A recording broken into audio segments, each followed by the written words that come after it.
Malien anga foli ani tanu be aw bɛɛ lajɛlen ye. An bɛ an ka émission préférée kɔnɔ, émission min ni an b'a wele espace de vérité n'o ye tiɲɛ kɛnɛ ye. Espace de vérité min ni Bubu Mabel Jawara bɛ sigi chaque lundi et jeudi ka jamana actualité baw ta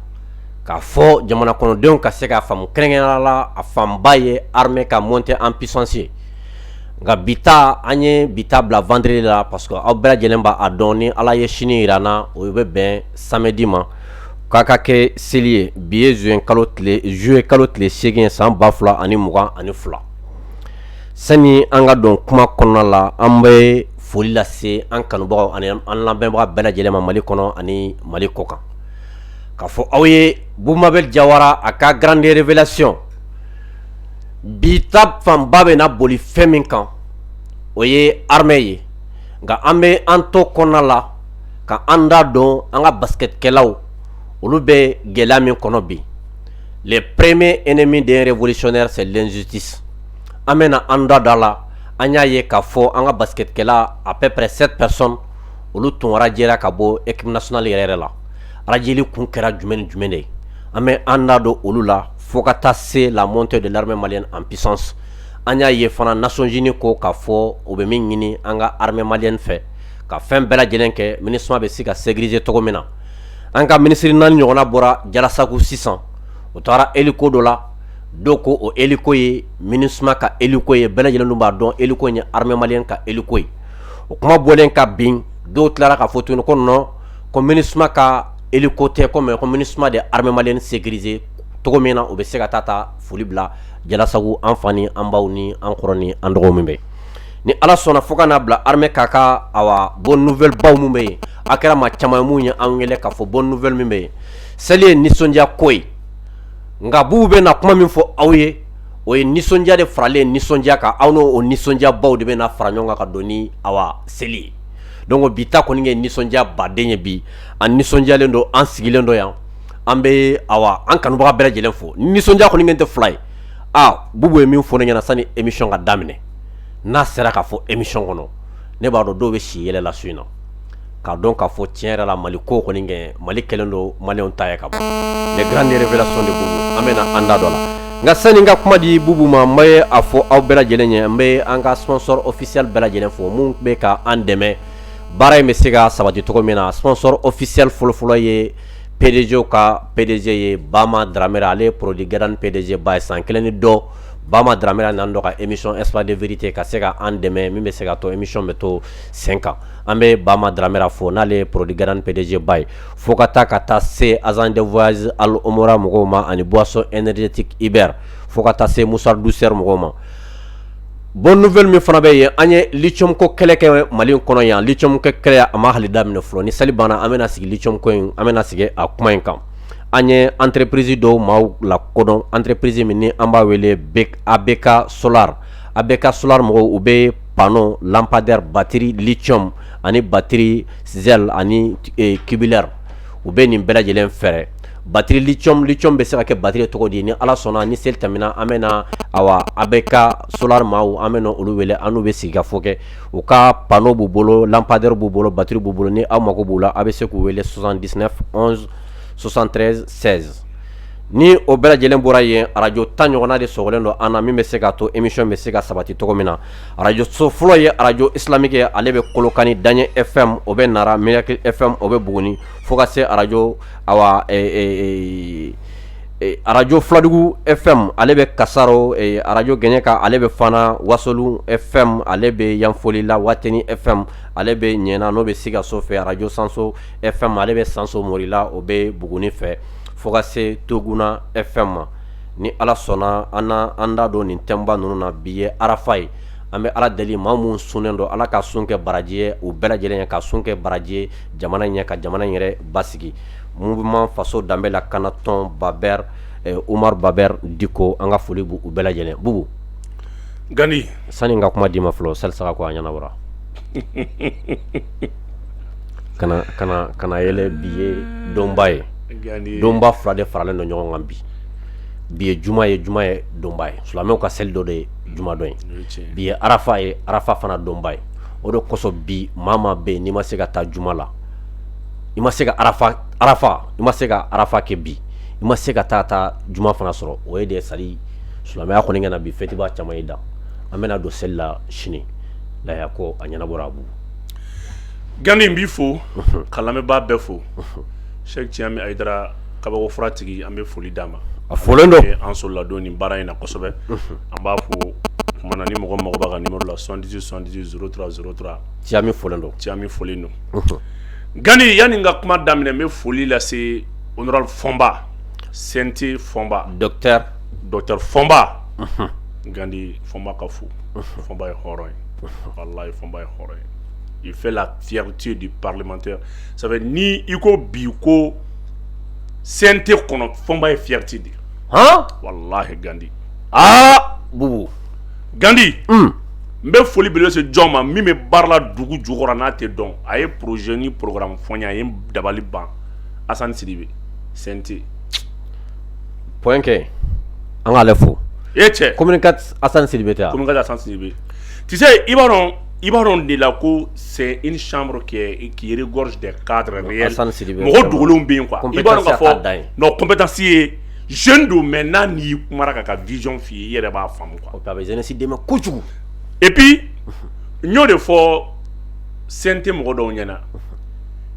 olu ye loi ko in ka cogo min na n'u kun y'a lase kumakɛlaw ma a k'a ta k'a walanwalan u kun ka faamu ka tɛmɛ nin kan o ka di an ma o tun ka fisa o yɛrɛ tun ka kuma n b'a dɔn ni y'a faamuya n'olu y'a voté k'a ban a esprit ye mun ye a n'a talan ye mun ye u kun k'a di ne ma fɔ u jo don ni u jo tɛ dɛ n tɛ n da don la bilen c'est déjà promulgué ne bɔra kɛlɛ in kɔnɔ mais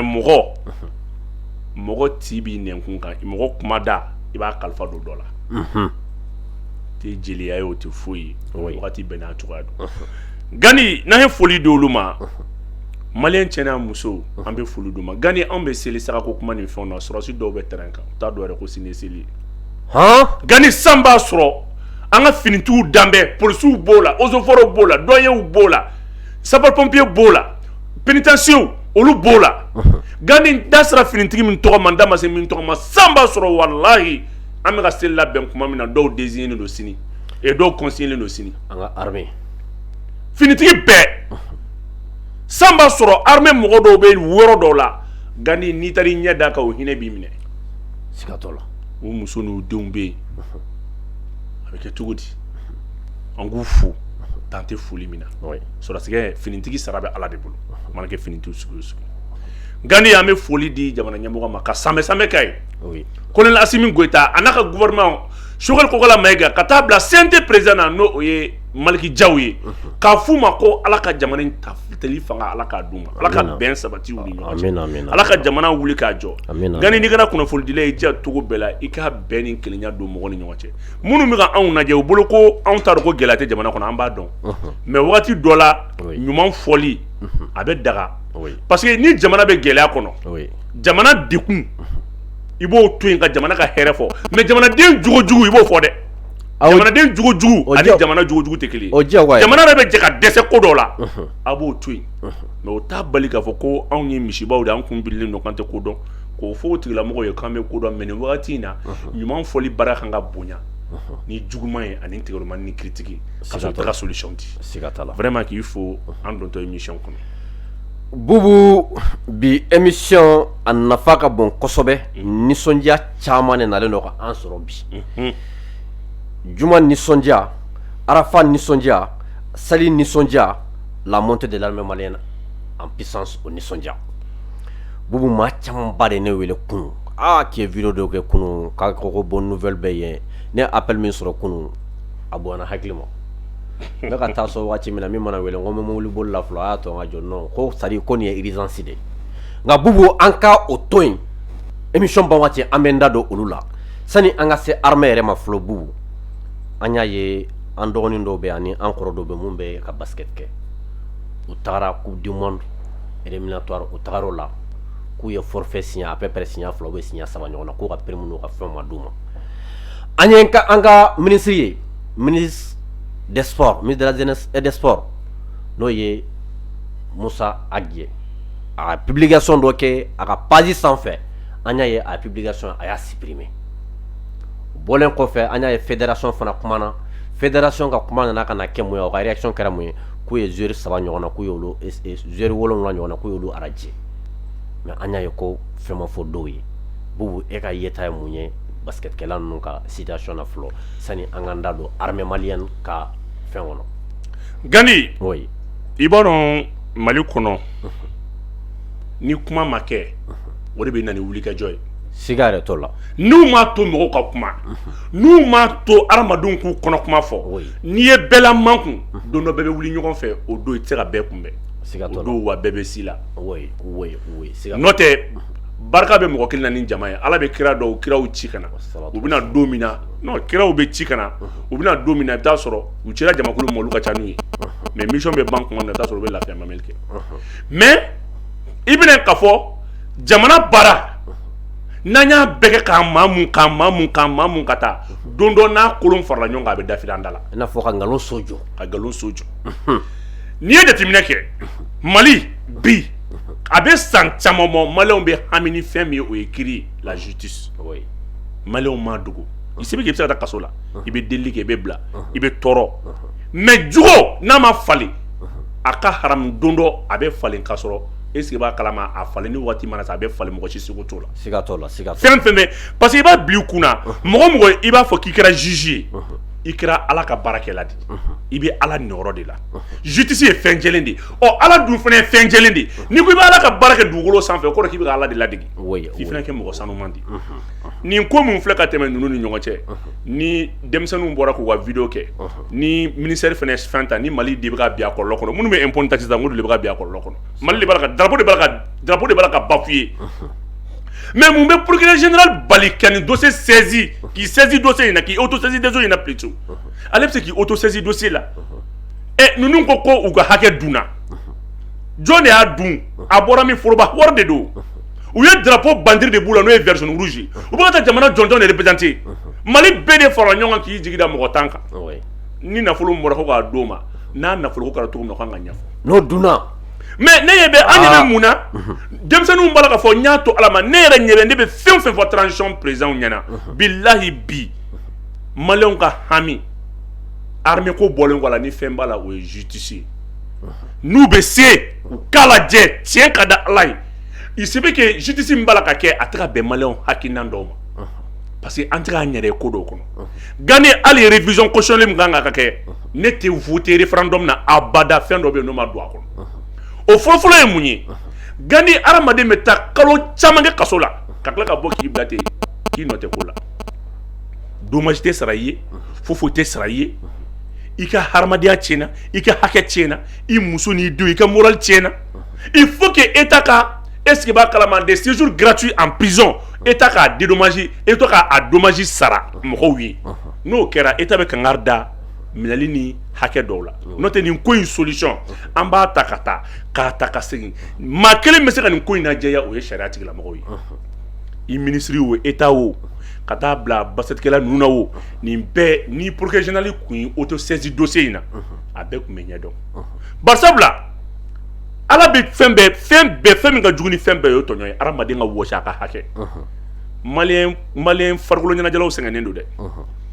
balontannaw ta bɛ kɛ yan bololajolontannaw n'o ye basket o ta bɛ kɛ yan i mana don fɛn o fɛn kɔnɔ Mali la ko prime ko hakɛ bilahi hali an ka administration kɔnɔ hali finitigiw ta bɛ kɛ prime ko problème bɛ fan bɛɛ hakɛ dɔ bɛ se k'i sigi cogo di dɔ ka hakɛ minɛ ka jouer ka i fɛn la mun dun bɛ ka mɔgɔw ka hakɛ dun olu yɛrɛ dun ka hakɛ bɛ ka d'u ma mais an bɛ kan ka na don dɔ sera an ka kuma dɔ tiɲɛ da yira ɲɔgɔn na bi na an bɛ ka kule ko Asimi mais Asimi bɛna an ka bɛ hakɛ dɔ de kɔnɔ a bɛ hakɛ dɔ kɔnɔ Asimi ka kunu ni bi tɛ fɛnɛ tɛ kelen ye dɛ Asimi ka kunu ani bi jamanajɔ ye tiɲɛ nka Asimi fɛnɛ a bɛ cogo min na ko bi a donna minɛn dɔ fɛnɛ kɔnɔ dɛ an bɛ ka kule ninnu fɛn na bi n k'u ka hakɛ dɔ bɛ a b'u bolo mais ni hakɛ diɲɛlatigɛ ye hakɛ personne n'a l'amour du travail mɔgɔ bɛ baara kɛ nafa de kama denmisɛnnin ninnu ka diɲɛ bɛɛ tiɲɛ kuma la i bɛ den sɔrɔ a bɛ ban kala ma ko ballontan ou bien basket n'a dɔw bolo kari la u bɛ sigi ten a bɛ k'u fa n'u ba donni ye kalan ma ɲa foyi ma ɲa ne kɔni bɛ min ɲini n'a fɔra ko mɔgɔ dama tɛ sigi ko o y'olu gɛn ko parce que aw y'u ka hakɛ dun a fɔra k'aw ka na ni hakɛ mais yan'u k'a fɔ ko ne ye tuuti dɔ ye k'u ye jamana kumasuli ne ko mɔgɔ min ye mɔgɔ ka hakɛ dun ma fɛn kɛ jamana la wa non o bɛɛ ka bɔ yen président tɛ ka sara wa ministre tɛ ka sara wa wari de tɛ ka d'olu ma olu sara ma ne bɛ min f'i ɲɛna mɔgɔ dɔ ka i sigi e ka avantage bɛ ka d'i ma e ka fɛn bɛɛ bɛ ka d'i ma jamana dɔ ta e ko o kumana ko kan ka wɔsi jamana ye ko parce que n ye communiqué dɔ mɛn ko farikolo ɲɛnajɛ yɛrɛ kan ka farikolo ɲɛnajɛ de bila ɲɛfɛ donc o kɔrɔ ko hamina t'a la ne kɔni a tiɲɛ n'a galon ne t'a dɔn mais ne bɛ fɛn kelen min kɔni dɔn ni procureur kɔni autosaisi dossier in na bon nin de ye dossier ye parce que ale bɛ yen jamanadenw de kama c'est le président du ministère public ni nin n'a ɲɔgɔnnaw kɛra an ka wari taara a bɛ ministère de bolo wa a bɛ fédération de bolo wa a bɛ basatɛriw de bolo wa min y'a dɔn ka nana an t'a dɔn nin kɛra cogo et puis donni dɔrɔn tɛ dɛ jamana ye perte min kɛ est ce que bɛ nin dɔn est ce que e b'a kalama perte min kɛra non nin wari kɔni a tɛ se ka lakale n ko hali n'i ye wari in kɛmɛ lasegin nin kɛra lagosi min ye Mali ma c'est trop ne tɛ se ka da la ko Mali kura bɛ nin la ko nin bɛ se ka kɛ wallahi ka ye adamadenw bɛ révolution esprit min kɔnɔ adamadenw bɛ yɛrɛminɛ min kɔnɔ maliyɛnw bɛ tɔnɔ min kɔnɔ bi hakɛ la ka tila k'a ye ko mɔgɔ bɛ sɔrɔ hali bi n'a sɔrɔ tiɲɛ ye kuma in ye Gani ne ma kuma jugu ye k'a bɔ o de y'a to toujours kɔni ka bɔ ne hakili ne ma b'a ɲini Mali Assimi fɛ ni Assimi bɛ maliyɛnw ka kuma lamɛn a ka kiiri yɔrɔ lajɛ fɛn dɔw bɛ yen o tɛ plainte yɛrɛ kun bɔ i bɛ autosaisir olu la an ye mɔgɔw ye u ye bandeni kɛ fɛnw ni kiitatɔw la u taara ɲini k'u minɛ mais ninnu bɛɛ ye kelen les poursuivants u bɛ se k'u yɛrɛ autosaisir nin dossier ninnu na carrément faso ka wari de don et puis jamana bɛ mɔgɔ dɔ de sara ko k'a dilan ka ɲa mais n'o fɔra ko tigi fana ka mɔgɔ ka wari minɛ k'a ma s'a seyɔrɔ a ma se ma bon n'a ser'i ma fana kila k'i bangager basatɛriw ninnu fana kan ka nɔ minɛ o la n'a sɔrɔ a y'a sɔrɔ k'a y'aw bangager ayi bubu o yɔrɔ kuma fɔ c'est à dire hali n'i ye diɲɛ bɛɛ ta k'a di basketkɛlaw ma nafolo tɛ se ka don olu ma ko olu ko wari sɔrɔ bubu o tɛ se ka kɛ sa o bɛ se ka kɛ cogo jumɛn Gani wari ka di e ma k'e ka jouer mais n ka bɛ ye balontan de kama mais n ko n bɛ kuma dɔ f'i ɲɛna mais wari bɛ se ka d'o ma cogo jumɛn ka tila ka baara jouer tuguni a dunna de mɔgɔ siranna Mali kuma ɲɛ a ye kuma i b'a dɔn dɛmɛ ba ye ni n ko siranna Mali kuma ɲɛ kuma tɛ k'a fɔ k'i ye kuma fɔ i ye nkalon tigɛ koyi kuma ye k'a bɛn nin t'i da o de ka jugu jamana kɔnɔ oui un état de droit a tɛ fɔ k'i ye nkalon tigɛ dɛ denmisɛnninw bɔra sisan k'u fɛn e y'a mɛn ministère ka communiqué jumɛn na k'u ye nkalon tigɛ non mais o tɛ se ka kɛ o i bɛ e y'a mɛn ministère ka communiqué jumɛn na Gani ko nin denmisɛnnin ninnu ye kuma min fɔ ko tiɲɛ tɛ i m'o mɛn o mais a bɛ fɔ de non a kɛra tan a ka fo bi Mali hali Mali mɔgɔba kelen ma wuli ka taa nin denmisɛnnin ninnu ɲininka min bɛ ka k'u la bon e bɛ tila ka nin bila nin denmisɛnnin kelen bɛ tila ka taama sira ta k'u bɛ taa basket kɛ diɲɛ dugu wɛrɛ la ka taa sa Libi ou bien Maroc Maliyɛn denmisɛnnin 20-22 ma sara sa hali an ka balontanna mun bɛ Faransi ninnu n'u banna ka na k'an bɛ k'olu lagosi k'olu banna ka na jouer bon nin bɛ jɔn encourager ka segin ka na jouer Mali fɛ oui Maliyɛn denmisɛnnin 22 de sara Libi tout près dɔwɛrɛ tɛ o i bɛ taa sɔrɔ i bolo bɔ baara dɔ la ka sɔrɔ i t'a kalama i ka hakɛ dɔ bɛ tiɲɛ i bɛ wuli k'i t'a ɲɛɲini Ala bɛ taa saya fɛnɛ o de y'a to n'i ye saya in bɛɛ ta k'a jateminɛ k'a lajɛ walayi i bɛ k'a fɔ mara jugu sen bɛ denmisɛnninw ka tungafɛ saya la c'est ce que Mali problème bɛ fɛn fɛn na bi walasa an ka Mali kura ni mɔgɔ mɔgɔ y'i yɛrɛ nɛgɛ Gani ko Mali kura bɛ jɔ ka sɔrɔ justice tɛ i y'i yɛrɛ nɛgɛ i ma tiɲɛ fɔ Mali kura tɛ jɔ abada ni sariya tɛ a kɛra aw ni ɲɔgɔn cɛ o a kɛra hakɛw ye o a kɛra justice sociale ye o a kɛra sariya tigɛ o a kɛra hali aw ni ɲɔgɔn cɛ adamadenya hakɛ fo bɛɛ k'i hakɛ bato hali furu ɲɔgɔn la fo bɛɛ k'i hakɛ bato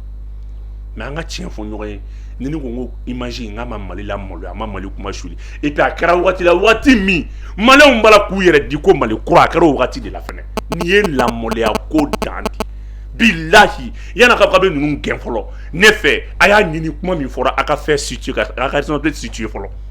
mun de kɛra o tɛ ka fɔ u banna ka jouer u banna ka jouer wari dunni min kama e ka lajɛ u b'a dɔn ko wari dunna bɛɛ b'a dɔn ko wari dunna mais est ce que ni maloya man bon wa oui est ce que bi e bɛ se ka faamu cogo di maliyɛnw ka dɛsɛ ka mɔgɔ tan ka hakɛ d'a ma ka bɔ hakɛ mais n'a fɔra bi jamana kɔnɔ aw bɛ ka ninnu lajɛ ko ninnu ye faso kuma suli ne ko min ye ninnu ka wari dun olu ta ka jɔgɔn ni faso kuma sulili ye o ma faso kantigɛ ya oui mais olu dalen bɛ bɔ an bɛ nin de la dɛ sigi mɔgɔ tɔɲɔlaw man ca koyi mais u latiɲɛnen de don Gani bɛ min f'i ɲɛna hali n'an ye Mali hali n'an ye san 100 kɛ révolution na en tant que impunité en tant que an ma segin est ce que b'a kalama ka hakɛw di adamadenw ka hakɛw di walahi an bɛ Mali min kɔ an t'a sɔrɔ fo ka diɲɛ wuli Ala kumara fɛn kelen min kan o ye tɔɲɔ ye an bɛ Arafa don de la bi mais kuma dɔnnibaga bɛɛ kulo bɛ na bi an bɛ ka mun de fɔ n ko Faransi bɛ k'an tɔɲɔ tiɲɛ tɛ wa anw tɛ an ka hakɛ ɲini diɲɛ fɛ wa ko nin anw ni nin mankan nin binkaraw kan wa bon n'an dama binna ɲɔgɔn kan n'aw ye ɲɔgɔn tɔɲɔ fo Ala ka fɛn d'aw ma min b'aw bɛɛ tɔɲɔ an ka fara tɔɲɔli ma tɔɲɔli man ɲi nin den ninnu ni basɛti tɛ ninnu tɛ mun kɛ e k'a fɔ tan n'u tɛ basɛti u bɛ mun kɛ k'i bolo ta ka bɔ baara la k'i ka hakɛ ɲini yan tɛ bɛ tilen ka grève yan i m'a dɔn Bubu nin bɛɛ la min ye ne énervé nin bɛɛ lajɛlen na fɛn saba fɛn fɔlɔ ministre tun ye publication min kɛ n'a y'a supprimer a ye ne tɔɔrɔ ka tɛmɛ fɛn bɛɛ kan e ye ministre de ye ministre des sports de ye dɔw ko k'a fɔ an ka hakɛ minɛ na ne bolo ni fɛn ka ministre tɔɔrɔ ɲɛnama kɔnɔ ka bali ka sunɔgɔ ministre tun ka se ka wuli de ka ɲaŋini k'u wele ka na jɔn ye aw ka hakɛ minɛ aw la ka se k'o tigilamɔgɔ ɲini k'o dɔn o ka se ka ɲangi parce que Mali kura la an bɛ ka fɛn fɛn kɛlɛ Mali kɔrɔ la an tɛ se ka ye Mali kura la k'an b'a to yen o tɔɲɛli o fɔlɔ ye filanan ye jumɛn ye min ye n tɔɔrɔ fédération de basket min ye ninnu arrangé c'est à dire o fédération yɛrɛ de k'a ka ci ka bɔ yen an ka tiɲɛ fɔ ɲɔgɔn olu de tɛ mɔgɔ tilennenw ye u ye baara min kɛ tilennenya baara tɛ n'a fɔra k'i ye mɔgɔw ka nafolo dɔn ko nafolo donna sani ka gɛnni kɛ i b'a ɲɛɲini ka a fɔ fasodenw ye aw bɛ fédération kunna bi c'est vrai a bɛ fédération kunna mais an ka impôt n'an ka taxes de bɛ ka kɛ ka aw sara sabanan ye jumɛn ye ko min ye n tɔɔrɔ o ye de fasodenw minnu bɛ sigi ko wa ye ko ninnu k'a ka jamana bila fɛn bɛɛ ɲɛfɛ c'est à dire ne ye nin kuma mɛn hadamaden na a bɛ ne énervé quoi an bɛ ka émission kɛ a don o don ka jamana kɔnɔdenw kunnafoni dɔw bɛ ka dɔrɔmɛ kelen d'a ma an tɛ k'a kɛ faso de wa mais jɔn de diyagoyalen don k'i ka baara kɛ faso ye fu la jɔn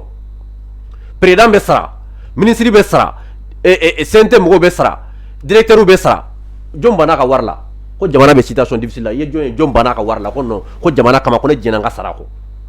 mais ninnu faw de bɛ u baw de bɛ u kɔrɔw de bɛ u jigi dalen don olu kan k'u bɛ ka baara de kɛ k'u bɛ baara dɔ la n'a fɔra k'a fɔ k'olu ka wari bɛ yen a y'u ka wari d'u ma. Gandi marakojugu bɛ mɔgɔ bila ka grève ni marche de kɛ quoi. Oui. N'o tɛ même CNT mɔgɔ bɛ se ka ministre interpellé par rapport à ce problème là. Oui. C'est vrai, il y a tellement de recours pour satisfaire ces dossiers là. Oui. Il y a tellement de recours pour vider ces contentieux là. Attention les denmisɛnninw yɛrɛ ka kuma. Wallahi n'an ko an ka kuma ni Ala cɛ la. Wallahi Mali révolution ma kɛ nin kama. Mali révolution ma kɛ k'a fɔ hali bi k'an bɛna an sigi ka maa dɔ lajɛ. Wallahi an ka c'est vrai Gani i bɛ sigi kuma dɔw la maliyɛnw bɛɛ tulo bɛ mɔgɔ la. An ka tiɲɛ fɔ ɲɔgɔn ye. Mara dɔw bɛ Mali kɔnɔ ni Mali ma se ka courage sɔrɔ k'o ban wallahi Mali tɛ k'i yɛrɛ bɔ diɲɛ ka jigin. Non non a tɛ se ka kɛ. Ni Assimi ma se ka bɔ ka nin hakɛ ninnu ka ni kɛlɛ kɛ ça fait quoi terrorisme ni djihadisme bɛɛ fɛn bɛɛ ju ye nin n'a ɲɔgɔnna gɛlɛyaw di. Adamaden ka hakɛ k'a minɛ la kɛɲɛ t'i bolo k'i tigɛ fila ko ka bɔ baara la. Kuma a justice bɛ yen CNT bɛ yen ministre bɛ yen maa si ma se k'a fɔ ka ninnu wele. Bɛɛ sigilen don. Bɛɛ sigilen bɛ ka ninnu. Bɛɛ dun b'a dɔn fana ko tiɲɛ na. Don min ne nin taara laban marche ni grève ou bien k'a fɔ ko ninnu dɔw ye dugu bila ou bien ko ninnu taara jouer dugu wɛrɛ fɛn dɔ la an bɛ tila k'a fɔ o ma ko fasoden jugu. A y'a lajɛ bi ni ɲɔgɔnna bɛ bɛɛ ka so e bɛ dɔw den ka hakɛ minɛ ka taa k'i den ta ɲɛnabɔ o de y'a to Ala tɛ sunɔgɔ. Mali de la i b'a ye k'a fɔ a ka gɛlɛn ka mɔgɔba ye ko a den dɔ b'a kɔ mun bɛ se k'a jɔyɔrɔ fa. I bɛ taa dugubaw la i b'a ye k'a fɔ a bɛ fɔ ko nin ye karisa ko nin an ka fɔlɔfɔlɔ mɔgɔbaw ta k'a lajɛ kɛ i bɛ taa fɔ ko nin ye karisa den ye karisa den ye nin mɔgɔba fana y'a ye mais i bɛ taa sɔrɔ i bɛ Mali faama de ye walayi a ka du kunna ko mɔgɔ kelen tɛ mun bɛ se ka fa a kɔ ta. Gandi ka to dun ka n'a min ka togo ji min a tɛ kun kɔnɔ kelen kɔnɔ. Ayi. I tɛ kɛ hakɛ dun abada ka mɔgɔ wɛrɛ ta dun ko Ala bɛ lafiya d'i ma. Ala y'o de fɔ quoi ko diɲɛlatigɛ damu ye waati damu kunkurunin e k'i miiri nin denmisɛnnin ninnu ma ka fa to yen ka ba to yen ka pankuru ta ka taa jamana jɔnjɔn lajɛ Batateriw ye fɛn bɛɛ kɛ Mali ye diɲɛlatigɛ la. Fɛn bɛɛ. Mali ye fɛɛrɛ don balontan ma yan ka miliyariw bɔ ka fɛn bɛɛ bɔ est ce que b'a kalama nin y'an san kabini Yaoundé 72 an bɛ da demi-finale de la han mais nin denmisɛnnin ninnu. U nana ni coupe a ka ca. Ninnu i b'a kalama ko ninnu catégorie bɛɛ ye jɔnjɔn dɔ ta c'est vrai Basseti filɛ nin ye hali n'a man di ye u bɛ ka kunna wolo min da Mali kan i b'u minɛ o kama mais k'a ye ko nin denmisɛnnin ninnu sara ma kɛ foyi ye ko k'u gɛn ko parce que k'u kun kan ka wɔsi faso ye hali ni wari ma d'u ma kuma in a lakali yɛrɛ ne mana miiri k'a fɔ ko Mali ye yɛlɛma ɲini ka tila ka na nin kuma kelen ka don an tulo la tugun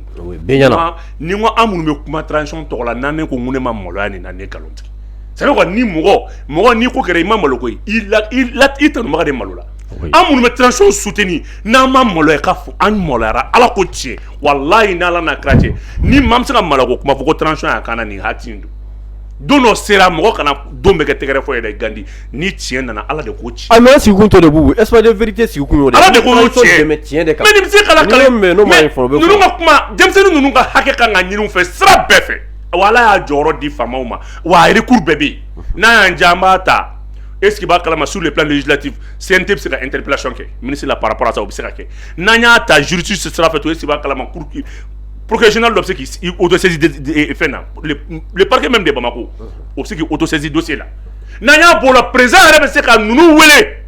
ni des jeunes ye président de ko anw ma ko ni ne échoué ko c'est comme toute la jeunesse a échoué ça c'est les jeunes comme ça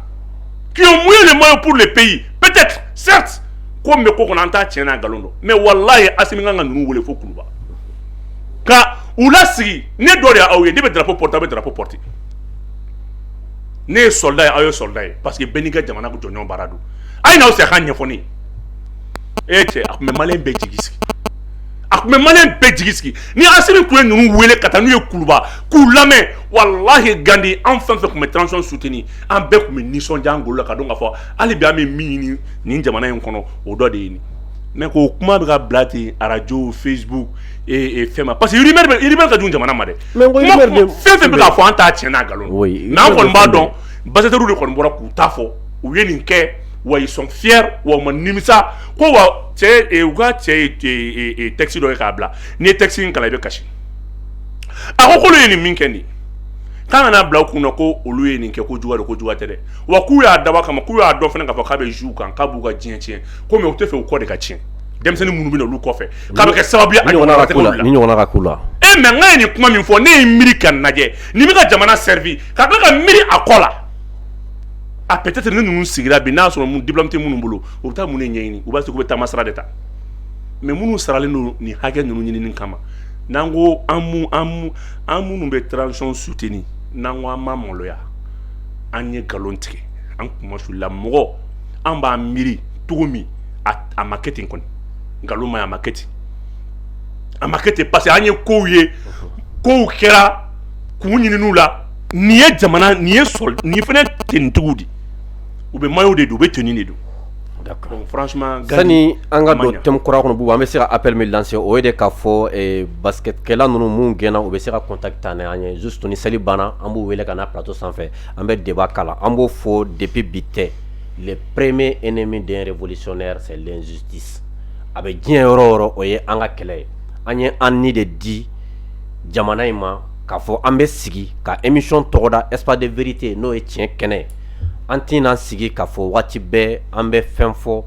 jamana bɛ ka baara mun kɛ walew mun kɛ k'an bɛ sigi waati bɛɛ wale ɲuman min bɛ ka kɛ k'an b'o dɔrɔn fɔ wale jugu min bɛ ka kɛ jamana kɔnɔdenw na ko olu bɛ tɔɲɔ kɔnɔ k'an bɛ an ɲɛ tugu olu kan o tɛ k'an ka baara ye jamana yɔrɔ o yɔrɔ bɛ yen n'an y'a dɔn k'a fɔ l'injustice bɛ ka kɛ jamana kɔnɔdenw na ni ala sɔnna an b'a ta ka nana ye plateau sanfɛ espace de vérité kɔnɔ k'an ka kumakan fɔ jamana marabagaw ni jamana kɔnɔdenw ka dɔn an ka yeta min juste ni émission banna après u bɛ se ka contact an ɲɛ ni seli tɛmɛna an b'u reçoit plateau in sanfɛla la inchallah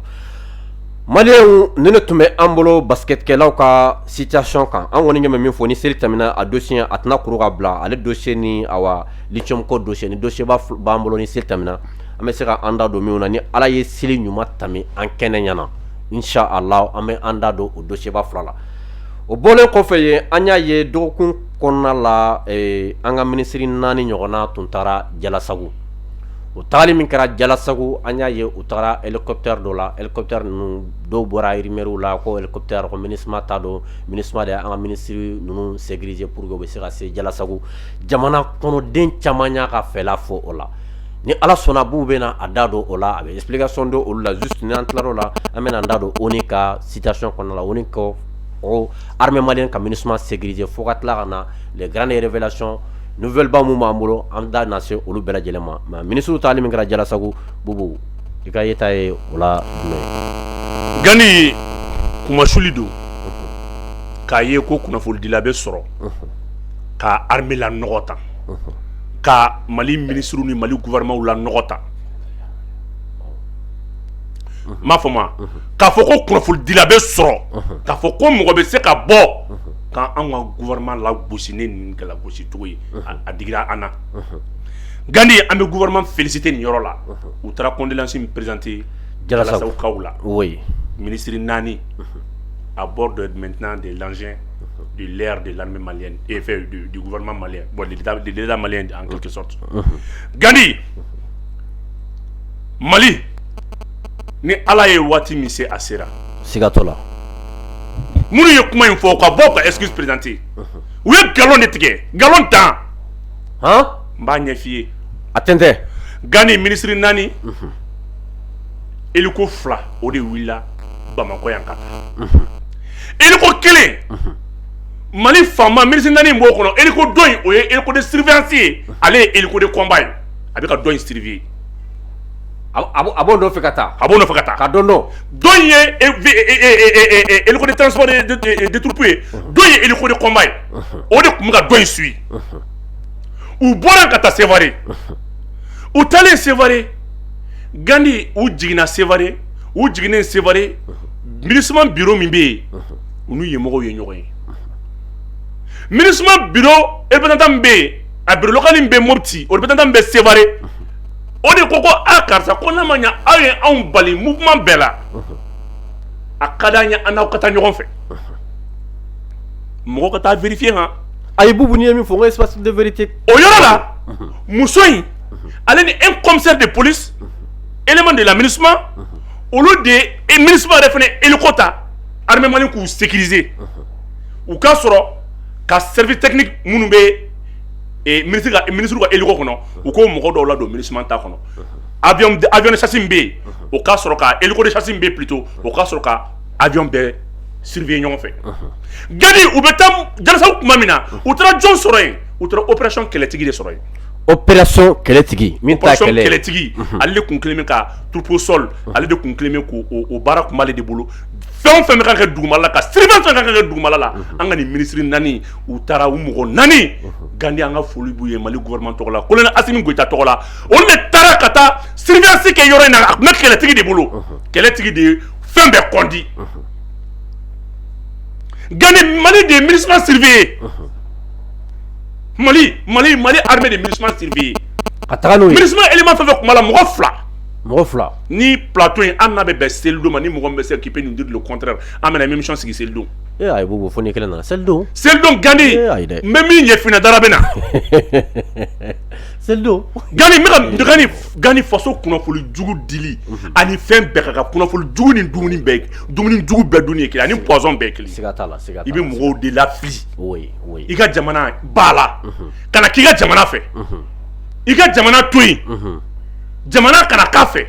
mais ka n'i ka jamana labila muso min ye nin kuma fɔ nin maliyɛnw ka taa fɔ ko muso in ye jɔn ye muso in bɛ Union européenne staff local de la muso min y'a kuma fɔ k'a fɔ ko MINUSMA de ye armée malienne sécurisée merci a fa ye tubabu ye a ba de ye maliyɛn ye anw salen de don même kɔsa in na a ye tournée min kɛ Union européenne de c'est vrai que c'est l'Union européenne maintenant qui paye ni min bɛ fɛ ka tubabuw sago kɛ o bɛ bɔ ka armée o bɛ bɔ ka transition in na gosi olu de b'o sɔrɔ pratiquement hali ye tournée min kɛ kɔsa in na ka taa ɲininkali kɛ n'a fɔra ko e ko ko parti b'i bolo ko e ye parti politique ɲɛmɔgɔ ye e mɔgɔ min kan e b'i ka jamana livrer juguw ma mɔgɔ minnu bɛ rapport kuntan sɛbɛn na anw ye et puis hali ni MINUSMA mana dɛmɛ fɛn kɛ armée malienne ye n ko Mali ka constitution de bɛ ka MINUSMA sara c'est une mission des Nations Unies. Ça fait 60 ans. Le Mali est membre des Nations Unies. Parmi les 191 pays, le Mali n'est pas en retard en matière de paiement de congestion. Mali est retard là. Mon Mali est ni mission ɲɔgɔnna sara dugu dɔw ye. Mission urgente tara dugu dɔw la. Wa ka kɛ Mali la yan. MINUSMA n'a Mali la ça fait 9 ans. Mais ça fait plus de 40 ans Mali bala ka et Nations Unies ka constitution sara. Il y a 16 missions des Nations Unies dans le monde. Ni nunu ye fɛn kɛ Mali ye n k'u bi yan Mali de kama Mali cotisera de mais k'o ta k'o kɛ i n'a fɔ dɛsɛ wayi maliyɛnw mana bɛn MINUSMA tagali kama mɔgɔ m'a f'i ɲɛna ko maliyɛn na bɛnna maliyɛn ma la a fɔr'i ye de k'a fɔ MINUSMA b'a ta Mali finitigiw ka dabada ma a b'a ta Mali gouvernement ka sariya 9 ans nin kɛra siɲɛ fɔlɔ ye Mali yɛrɛ ka t'i sigi k'a ka kungo discuter Nations Unies na MINUSMA ka renouvellement manako la a ma deli ka kɛ son excellence kuma min na u ministre naani taalen kuma min na u bɛ ka segin kuma min na colonel major Wage de ko non a tɛ ɲɛ abada fo n ka taa ci sɛmɛ MINUSMA mɔgɔw ka fɛn na o de y'a to kunnafonidila dɔw ko u taara ka taa MINUSMA remercier Wage taara ci de di u ka bureau ma mɔgɔw ye Wage kunbɛn ko monsieur le ministre k'a taara lajɛ ko nous demandons maintenant a ka mesure de restriction min bɛ yen sabu a y'an bali min kɛ ka mouvement kɛ a k'a wuli ka bɔ an kunna Wage ko tɛ se ka wuli ka bɔ aw kunna Wage y'o fɔ non Wage ye hɔrɔn ye colonel major Wage wallahi na ala cɛ le jeune colonel la taara nin de f'u ye a ko a ye rapport kuntan min kɛ Mali kan vous allez payer cher colonel major ni mɔgɔ dɔ bɛ o kumakan yɛlɛma k'o taara ka taa deli ni fɛnw kɛ a y'a f'u ye tan a ko a ka mana MINUSMA mɔgɔw ko yɔrɔ la ko non k'a y'a a ka mesure nin bɔ an kan ko pour que an bɛ se ka baara dɔ kɛ ko mesure de restriction kelen tɛ ta ka bɔ aw kan a y'a rapport laban min kɛ Mali kan k'aw yɛrɛ b'a dɔn tout ce que vous avez dit là mais tout est erroné tout est faux Wage nin fɔ Mali tɔgɔ la tan ne bolo voilà des gens à encourager ni jeune façon kan ka fu ka bara la di u bɛ tiɲɛ min na se ni dɔw kuma kan ta ka dɛsɛ ka tiɲɛ fɔ tɔw bɛ tɔw wari kama tɔw nafolo kama ka dɛsɛ ka tiɲɛ fɔ mɔgɔw kuma kan ta k'o kɛ kɔnɔsutɔmɔkan ye a ye nin fɔ MINUSMA mɔgɔ ye ta MINUSMA mɔgɔ min taara Jalasago mɔgɔ 2 la représentante du bureau local plus un commissaire de police a banna olu mɔgɔ 2 an ka pilote ni an ka to fɛn olu de fana maintenant service technique minnu bɛ yen ministre ka avion ministre ka hélico kɔnɔ olu ka sɔrɔ ka don MINUSMA ka avion kɔnɔ Mali armée de y'u bɛɛ surveiller ɲɔgɔn fɛ ka taa mais hali ni tɛ mɔgɔ fɛ a dɔn ko jamana in de y'i kalan sa non n'i bɛ information di ka a dɔn ko jamana in de y'i don école la jamana in de ye jamu d'i ma n'i b'i ye i b'i disi gosi k'i bɔra karisa la jamana in de ye ko dɔ kɛ dɔ de tɛmɛna dɔ de sara dɔ de y'a yɛrɛ kun di walasa dɔ ka jamu sɔrɔ walasa dɔ ka danbe sɔrɔ walasa dɔ ka tɔgɔ sɔrɔ trop c'est trop mɔgɔ tɛ hɛn ta kɛ dugu sɛgɛrɛ ta bon ninnu de bɛ émission kɛ ka dugu la gosi u tɛ ɲininka u tɛ foyi voilà la vraie version hélico photo filɛ image ka nin n'a sɔrɔ nin ye Mali ta nin tɛ Mali ta ye ayi ni kɔni fo n'i ma deli ka hélico in ɲɛna sinon k'a ka dɔgɔ nin ye Mali hélico de siga a ministre 4 bɛɛ bɛ balolen a bɛɛ bɛ yan a bɛɛ bɛ balolen ministre de la santé a n'a ka délégué ale ni min bɛ femme kunna tɔgɔ ye di Funɛ ale ni fɛn bɛ colonel major Ismaël Wage u mɔgɔ 4 muso 2 ni cɛ 2 muso ka t'i sigi k'a b'olu lagosi i ma koba kɛ dugu min kɔnɔ i ma histoire sɛbɛn i ma foyi kɛ dugu min tabiya i tɛ foyi dɔn a la juste tubabu ka financement ni tubabu ka wari ɲini kama ka faso tubabu ka wari dɔrɔn kama cɛ e k'i miiri tɔjɔn min bɛ Mali kan bi les gens pensent que an minnu bɛ kuma u yɛrɛ ɲuman na ko jelibaw ni anw ta ye Mali ko de sinon Wage ni ne ka ne tɛ ni Wage tɛ ɲɔgɔn sira la foyi la mais a ka hɔrɔnya tiɲɛ n b'o lasegin a taara ci de di Wage ye ci de di n ko Wage ɲɔgɔnnaw de b'a la kasa olu de ye sutigi ye o donc ninnu tɛna fɔ k'u bɛ siran an ka sabali an k'a dɔn quand on est jeune waati dɔ bɛ an ka jamana accompagner an ka fara kuma kuntan fɔ ma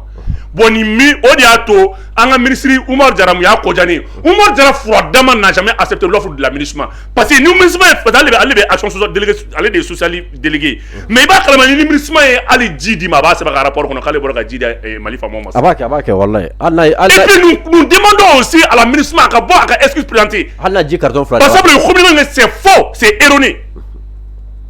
ninnu de bɛ kumaw bɔ ani Union européenne ka don an yɛrɛ ka jamanaden dɔw da o de y'a to i bɛ ka Faransi miiri ko Faransi de ye Macron ye président de mais Faransi ye an yɛrɛ de an yɛrɛ ye bu an yɛrɛ cogo jumɛn yɛrɛ non minnu bɛ qui accepte tout pour l'argent wari kun mana bɔ dɔrɔn hɔrɔnya banna danbe banna hɔn mana dɔn non a banna o mɔgɔ tɛ mɔgɔ ka saya la o mɔgɔ tɛ dugu ka degun na moi je pense que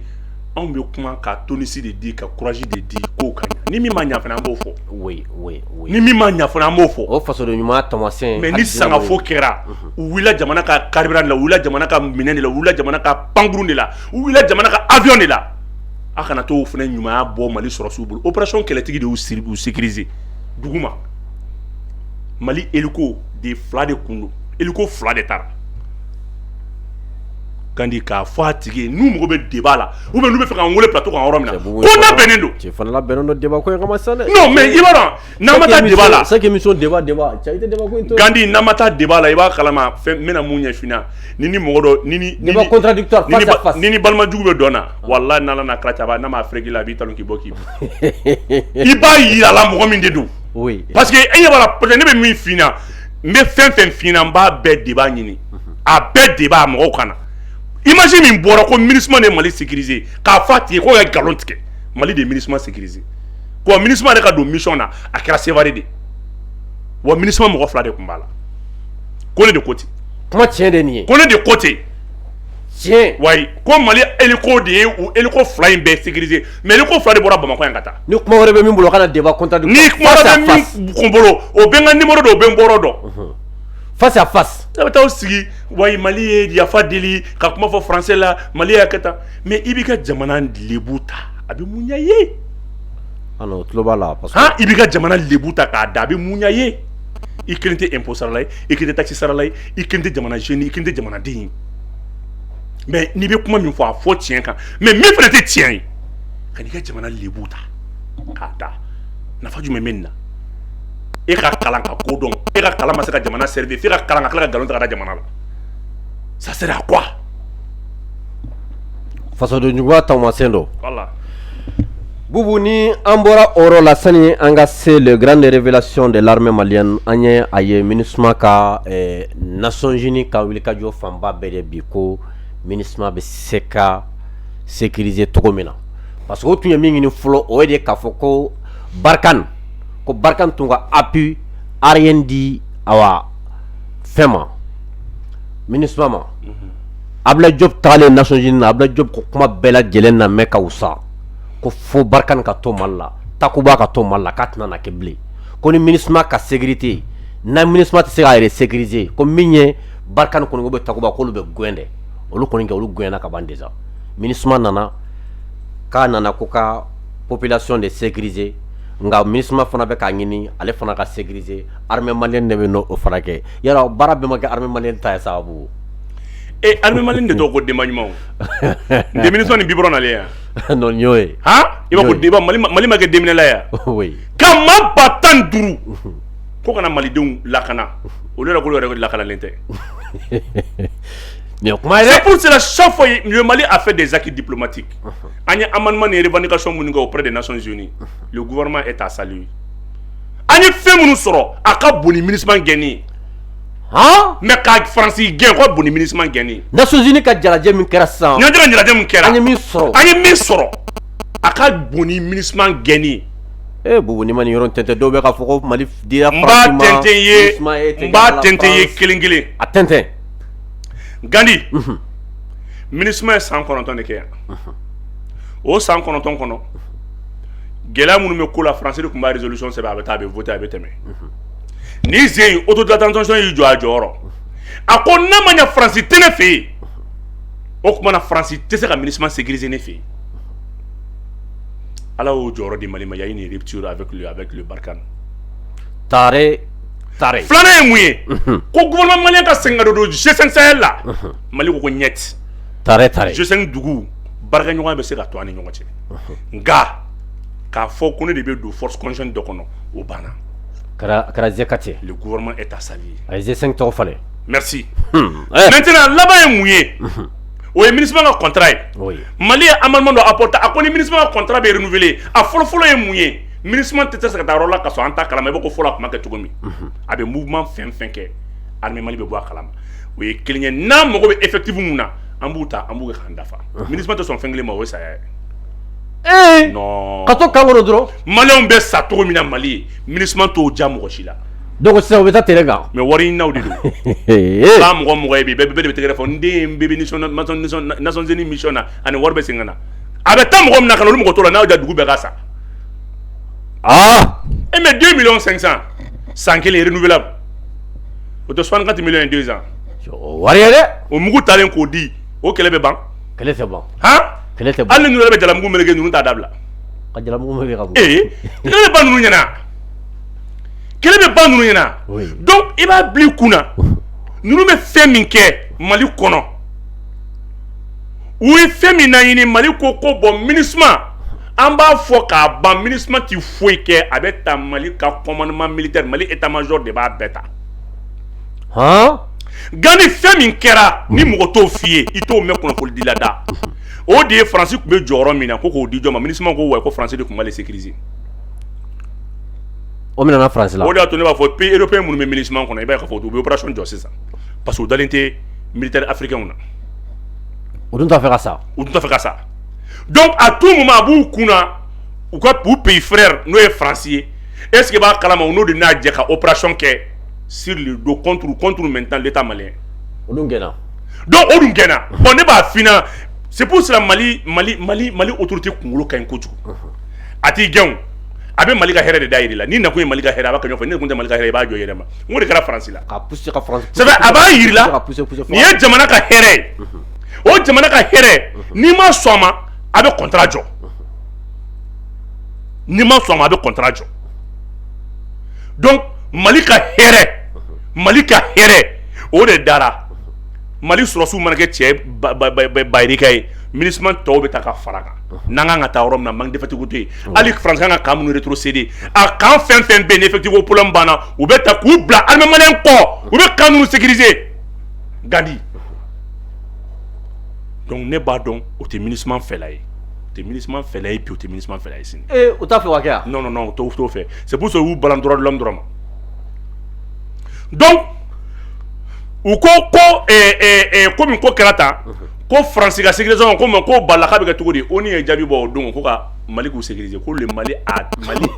a suffisamment maintenant de moyens militaires pour sécuriser la MINUSMA ne y'a dɔw dilan ko MINUSMA kɛra den ko France tɛ yan donc ni jateminɛ kɛ mission Nations Unies mission ka apport la France yɛrɛ jɔyɔrɔ ça fait moins de 4% tɛ tɛmɛ quoi France bɛ se ka na fo 8e 7e position de la cotisation na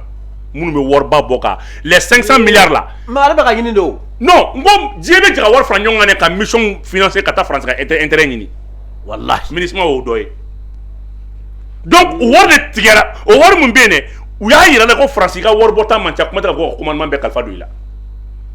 mais n ko est ce que b'a kalama Russie y'a discuter ni Nations Unies k'a to Mali t'a la Nations Unies bɔra k'a fɔ ONU bɔra ka fɛn fɔ sa ko Mali ka MINUSMA sécuriser Boubou ni commandement fɛn fɛn tun bɛ France bolo a bɛɛ bɛna di Mali de ma sisan bɛɛ pewu o tuma na janfa min bɛ kuma la fo ni Mali yɛrɛ y'a yɛrɛ janfa kuma kɔni ka o y'a ban pewu fo ni Mali yɛrɛ y'a yɛrɛ janfa fɛn fɛn kan ka kɛ baara o baara kan ka ɲini aw kan ka taa yɔrɔ min na sisan Mali bon n b'o de f'i ɲɛna san wɛrɛ 2023 MINUSMA b'a fɔ ko k'ale ka mandat banna a yɛrɛ b'a ɲini a yɛrɛ parce que u ka mouvement ninnu bɛɛ bɛna rétrécir sisan u bɛɛ ka mouvement bɛɛ bɛna dɔgɔya sisan donc ale dun nakun ye ka yala de yɔrɔ min y'a ja ka taa ka na fɛnw kɛ projet bɛɛ ta nin bɛɛ ta Mali a bɛ fɛn Mali faamaw ka bolo kan parce que a fɔra Mali ko Mali k'a sécuriser sisan donc ne kan k'e kɔlɔsi n'i bɛ yɔrɔ min na i b'i sara n'a de o tɛ tiɲɛ ye o tiɲɛ donc sisan nɔ Mali b'u pousser de an bɛ se san wɛrɛ 2023 n'ala ye mɔgɔ min si jɔ a bɛ ko ɲɛna i b'a mɛn MINUSMA b'a ko bon ko nafa tɛ MINUSMA mission na ko k'a voler dɔw bɛ ko k'olu supprimer a bɛ ban dɔɔni de o. non o ye laɲini sabati a bɛ ban non o fɔ maliyɛnw ye maliyɛn minnu m'a faamu a bɛ kɛ tan de dugu o dugu ta banna a bɛɛ y'a ban tan de i yɛrɛ de bɛ devant ta ka relais minɛ a la ka commandement dɔw minɛ a la mais a tant que ale bɛ marifa ta k'a bɛ lakana i b'i sigi tiriki tɔgɔ la i tɛ bɔ nɔgɔ la mais Nations Unies ka mission dɔw 40 ans est ce que Beyrouth Liban ninnu tɛ combien d'années la dɔw 23 ans dɔw 25 ans mission des Nations Unies dɔw fo ni dugudenw yɛrɛ wulila ani jamana yɛrɛ ɲɛmɔgɔ ka kɛ hakili ka kɛ kelen ye ko gɛn mais u b'o de labɛn u bɛ élection problème min na Assimi candidat Assimi tɛ candidat ye u bɛ fɛ bi c'est ka MINUSMA de bɛ to yan ka na o rapport sɛbɛn k'o di e y'a faamu bala a bɛ se fɛn fɛn o rapport sɛbɛn k'o kɛ k'o di mankan bɛ sɔrɔ ka wuli yɔrɔ kabini élection ma se fana o mankan bɛ ka labɛn ka bɛn sisan. ayi dɛ Boubou élection mankan cogo di mankan. u tɛ ka bɔ u yɛrɛ ye loi min voté k'a fɔ ko Assimi candidat ko Assimi tɛ candidat ye. mais Boubou kuma in na dɛ parce que e bɛ k'a fɔ k'a voté la ka ban mais ne ma min faamu. politiciens de tɛgɛrɛ fo olu de ka adhéré kɛra ko Assimi ka promulguer bɛɛ ko k'a fɔ ko loi in ka ɲi mais mun na tuguni olu bɛ ka yɔrɔ dɔw ta loi in kɔnɔ tuguni k'olu ma ɲi mun na. i b'a dɔn n bɛna mun f'i ɲɛna mɔgɔ saba de bɛ se ka nkalon tigɛ diɲɛ kɔnɔ n'a sɔsɔli ka gɛlɛn fɛntigi o b'a fɔ ko wari min b'ale kun a t'i kun mɔgɔ kalanenba o b'a fɔ i kɛ kalan ma s'a ma ani mɔgɔ min ka kɔrɔ ni bɛɛ ye o b'a fɔ ko k'a y'a sɔrɔ i ma wolo donc n bɛ min f'i ye mɔgɔ minnu bɛ débat kɛ u tɛ sɔn ka taa débat la u fila de bɛ t'u sigi y'aw ko Sugu ni Sidiki k'u ka kuma nin bɛɛ fɔ débat contradictoire tɛ yen foyi t'a la mais n'u yɛrɛ ɲinɛna yɔrɔ min f'u bɛ ɲɔgɔn hakili lajigin n bɛ fɛn fila de da i ɲɛkɔrɔ dɔrɔn charte ale ni loi ye débat bi dɛ Gandi Mali dɔnnikɛla bɛɛ k'a ta k'a da bɛɛ welelen don mɔgɔ bɛ droit dɔn bɛɛ k'a da ko charte o sigi sen 9 ani 10 bɛ 11 o b'a fɔ ko maa maa bɛ transition fanga kɔnɔ ko o da tɛ don ko man ka i présenter i se kulonkɛ kuma la mɔgɔ bɛ transition fanga kɔnɔ ko man k'i présenter Gandi i b'o bila kɛrɛfɛ o bɛ kɛrɛfɛ n bolo sisan ɲɔ noté fɛn min ye Union africaine a ka acte additionnel dɔ bɛ yen a son article 25 o b'a fɔ ko ni rupture kɛra pour la restitution maintenant de l'ordre constitutionnel ça fait fanga la segintɔ ko fanga kun bɛ mɔgɔ minnu bolo ko olu si man ka kɛ olu si bolo man ka don olu si man ka don kalafili baara la o man ka kɛ candidat ye a lamɛn dɛ o fana kumar'o kan Mali loi électorale article 155 o b'a fɔ ko finitigi bɛɛ bɛ se ka kɛ candidat ye k'i ka démissionner fɔlɔ-fɔlɔ kun ye 4 mois avant les élections et c'est 6 mois avant les élections ni 4 mois avant les élections an b'a daminɛ loi la loi ko finitigi bɛɛ yɔrɔ Asimi kɔni tɛ pionnier finitigi kɔni don pionnier tɛ o kɔrɔ ko loi y'a yamaruya k'a ka k'a ye maintenant charte b'a fɔ ko mɔgɔ bolo bɛ transition fanga in na k'o si tɛ se ka candidat ye mais est-ce que charte k'i ma ko mɔgɔ kɔrɔ yɔrɔ a ma ancien fɔ ayi n'a ye ancien fɔ donc o ye k'a f'i ɲɛna ni collège convoquera collège mana convoquer k'a sɔrɔ Asimi ma démissionné Asimi tɛ se ka élection organiser ka to président la k'o fɔ sariya dɔnnaw ye olu de b'a dɔn dɛ olu de kalannen don ala m'anw kɛ kodɔnnaba ye mais an bɛ fitinin mun dɔn an bɛ ka baara kɛ n'o de parce que ala mana kodɔnna cogo i bɛ mɔgɔ dɔ de mara f'a tigi fana ka kodɔn parce que nul n'est censé ignorer la loi ko o tuma na Asimi tɛ se ka élection organiser ka to président la mais il y a mɛn yɔrɔ jumɛn ko un ancien président ou bien un ancien membre de la transition ne peut pas être candidat, ne peut pas porter sa candidature i b'a charte yɔrɔ jumɛn na a tɛ yen il va y avoir tout le monde comme Maliki Diaw qui présentait un membre, un ancien président du CNT. Il va y avoir tout le monde comme Choguel Kokola Maïga, un ancien premier ministre qui présentait. Oh mais il donne pas mis ça. Ni Asimi qui a démissionné Kabo président de la transition là. Ou bien misal ta comme Asimi de Toro Bouda au Black RF parce que anga Choguel ta parce que beaucoup me soulignent. Comme oui. Choguel ta. Oui mais sans Choguel ne. Mouna. Yeah, ni ko Choguel. An ka Choguel ta sa Choguel ka fɔ sa k'a bɛ kɛ candidat ye Choguel ka démissionné ka bɔ premier ministre la 4 mois avant les élections. Qu'est-ce qui l'empêche a tɛ ka ancien PM foyi foyi est-ce qu'il y a fɔra ko ancien membre de l'autorité k'o t'a la wa o ma fɔ bon Maliki Diaw ta comme o fana bɛna loi fana kɔnɔ Maliki Diaw ka démission ka bɔ CNT président la 4 mois avant les élections. On a démissionné à l'armée Fenela 4 mois avant les scrutins, avant la convocation du collège. Qu'est-ce qui l'empêche? Mon est babal. Oui. Ou à mon est sans bis à baquer Mali politique, le bras 30 ans. Kalokeli sanglin politique, sanglin fanga maralauni. Y'a quand moi qui est sans bis à bas. Mais il y a comment il est tiens de. Comme on fait qu'il gloundo de Kamana. Eh, tiens, on l'a mangé avant Kamana carré. Mais ne veut pas non. Kungotigɛla bolo ko a tɛ sɔn mɔgɔ minnu muru y'a tun tɔgɔ fɛnw parce que a yɛrɛ b'a dɔn min b'a la 2007 jɔn de y'a gulon ATT Kamana ni parti ba ninnu tɛ ni parti ba ninnu de bɛ gulon mouvement indépendant Kamana wa 2007 élection na oui o kɛra minnu bɛ ka kuma bi o don y'a sɔrɔ jɔyɔrɔ jumɛn b'u la u ka parti baw kɔnɔ ou quoi parti comme c'était maintenant le deuxième plus grand parti après l'ANC de la de quoi là de la Sud-Afrique ou quoi ni troisième ou quatrième grand parti politique au de Kondo Afrique kono ou comme parti mouna olu glondo de Kamana oui olu glondo de Kamana oui donc glon Kamana atina damina ona nala Asimi Kamana bonya ko ka dogo tuer an be ban glo la awo yeah ni ala ye Choguel Kamana bonya an b'an gulo la Maliki Diaw ni ala y'a Kamana bonya ni Maliki Diaw ko bi k'a ye candidat ye anw na bɛnnen don par exemple n bɛ kuma dɔ f'i ɲɛna su o su awɔ i bɛ maliyɛn den fɛn bɛ ka sa ji sanfɛ dɔwɛrɛ tɛ marabaga jugu don kɔngɔ kɔngɔ bɛ maliyɛnw na bi dɔwɛrɛ tɛ ninnu ye engrais da gɛlɛya di suman ye n ko engrais ye 8,000 mais suman si u da t'o la parce que engrais ye marché ninnu ye école dilan. Nous avons une démocratie. Nous démocratie, Mali démocratie n'est échec d'Inna. Il veut que chômeur quand il m'a école là. Il m'a dit que il puis m'a clé école là, il chômeur est follow. Par exemple, il va attaquer la mingue à déboucher fouille de fonction publique là, déboucher arrêté. Il veut amro rien qu'on ne connaît qu'à la qu'on ne dit que la cabe que kabeke absa ke fɛn caman ye mais o yɔrɔ t'a dɔn a bɛ kɛ min ye o filɛri baden de bɛ faculté la i bɛ ɲininkali kɛ ko ko ni karisa tila k'a bɛ se ka kɛ jumɛn ye ko wala an yɛrɛ t'a dɔn a bɛ se ka kɛ min ye mɔgɔ min yɛrɛ t'a dɔn a kan ka kɛ min ye non o ye u ye école dilan ka taa wari minɛ tubabuw la ko maliyɛn kalannen cayala Mali ka système éducatif ɲɛnama fɛn fɛn kun bɛ yen u y'a bɛɛ kase ka taa wari minɛ canadien na ka na n'a ye Mamadou et Bineta yo cassé kana ko Ada.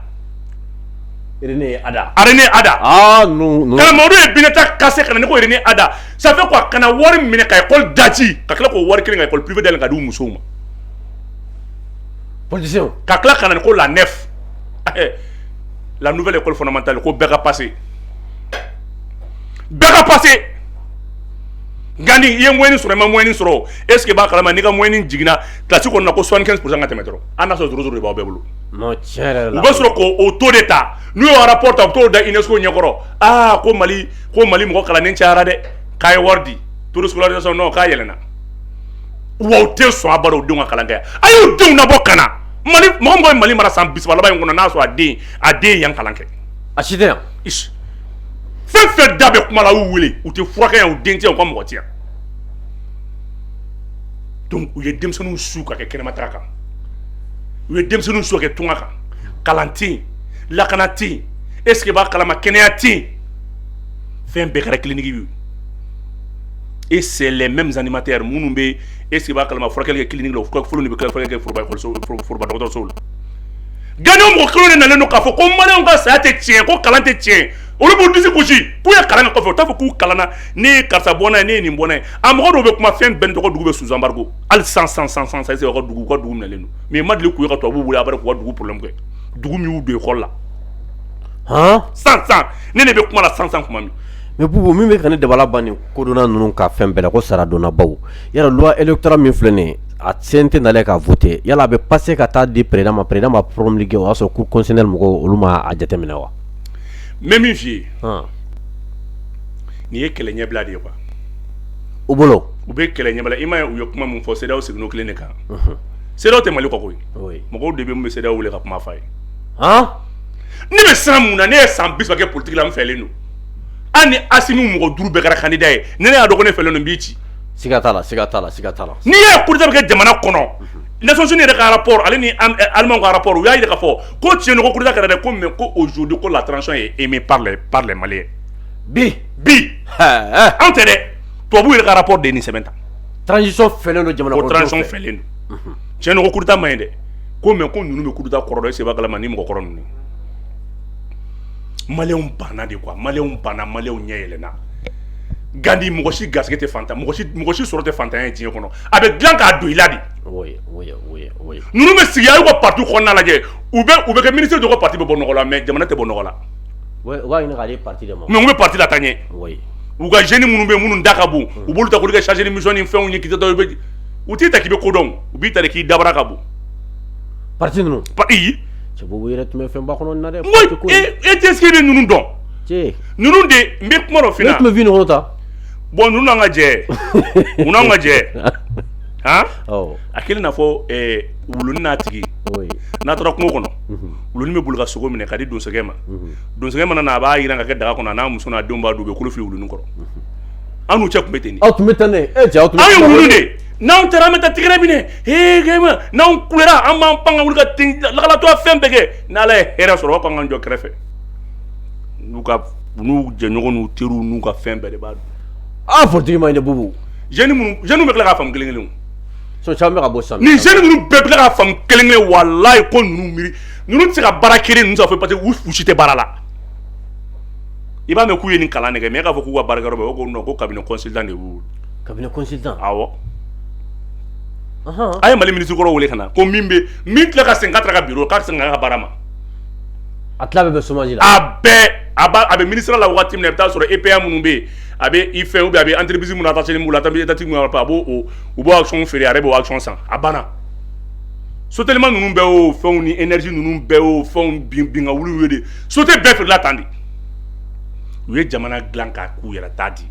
ça va ante ile mafuka tien wuli ka so ka nunduru ta ka di français imay ni français kuma fuina wa kana jigula de politicien korobo kana jigula de qui dira il be mo don ko politicien ko nationalité flaba bula bli kuna ka nationalité ko nationalité flaba bula malien ni français do bli kuna ka be français ka intérêt défendre kama sigara to la o kara mali o kara abebe français bon essayer de bula ni nous ko be le moto français bu composer ko boko e ga banambe ma activer 100 ça le bolo double nationalité ko Mali. Non, double nationalité to ni Mali mi sembo ala Mali te ka di politique na ma so fo ka dien wuli. Non, ça c'est vrai. Ah ko dugu ko halala ya ko yere wule ya. Oui. E dugu de ma kelen dugu fula. Ou be to bu ko intérêt de défendre. Ou te mo do la u yere fle na yesi ba kala Mali timbu la mais laydu de. Fu ko to bu ka bara inde ke. Sono be na. Jago sono. Anaka to yere la tugu. To fo tu yere la tugu. Parce que bɛɛ y'u la kodɔnni tiɲɛni de bɛɛ y'u la kodɔnni jamana sabu n'u y'u yɛrɛ ye dɔrɔn i b'a dɔn k'a fɔ Mali ye mun kɛ tun e ye mun gidigala ye Mali sɔrɔ dɔw taamasiyɛn yɛrɛ ye jamana bin kuma ni jamana tiɲɛni kuma de hɛrɛ kuma foyi tɛ b'olu da hɛrɛ kuma foyi tɛ f'o la donc maliyɛnw tɛ sɔn abada u bɛ gɛlɛya min kɔnɔ k'u bɛ sigi o la maliyɛnw tɛ sɔn abada Mali bɛ ka tiɲɛ fɔ cogo min na Mali bɛ ka bonya cogo min na Mali bɛ ka intellectuel ɲɛnama sɔrɔ cogo min na Mali bɛ ka lamɛn cogo min na diɲɛ kɔnɔ tunkarankew ni maliyɛn minnu bɛ kɔnɔ parce que an bɛ fɛ ka baara bɛɛ kɛ dans 2 ans 3 ans au moins 2 millions de tunkaranke olu ka segin ka na. Kana baara kɛ Mali la. Mais gani baara bɛ Mali la ye po a b'i kunna kɛ i bɛ don mobili kɔnɔ yan fo Guinée a bɛɛ kɛnɛ. Wallahi. Gani i bɛ don mobili kɔnɔ yan fo Ségou tu peux faire 50 km est-ce que b'a kalama i ɲɛ bɛ kɛnɛja dɔrɔn la ka taa. A ka ca. Mais o dugu bɛ se ka kɛ cogo di ko jeunes bɛ bɔ k'u bɛ taa tunga la a du ma dɔrɔn même n'a kɛra 10 hectares i ka financement dɔ d'a kan dɔrɔn. San kelen bɛ dafa yɔrɔ san. Wa o foro kelen kan n'i bira kan dɛ dɔ bɛna sa k'ale ka titiri don.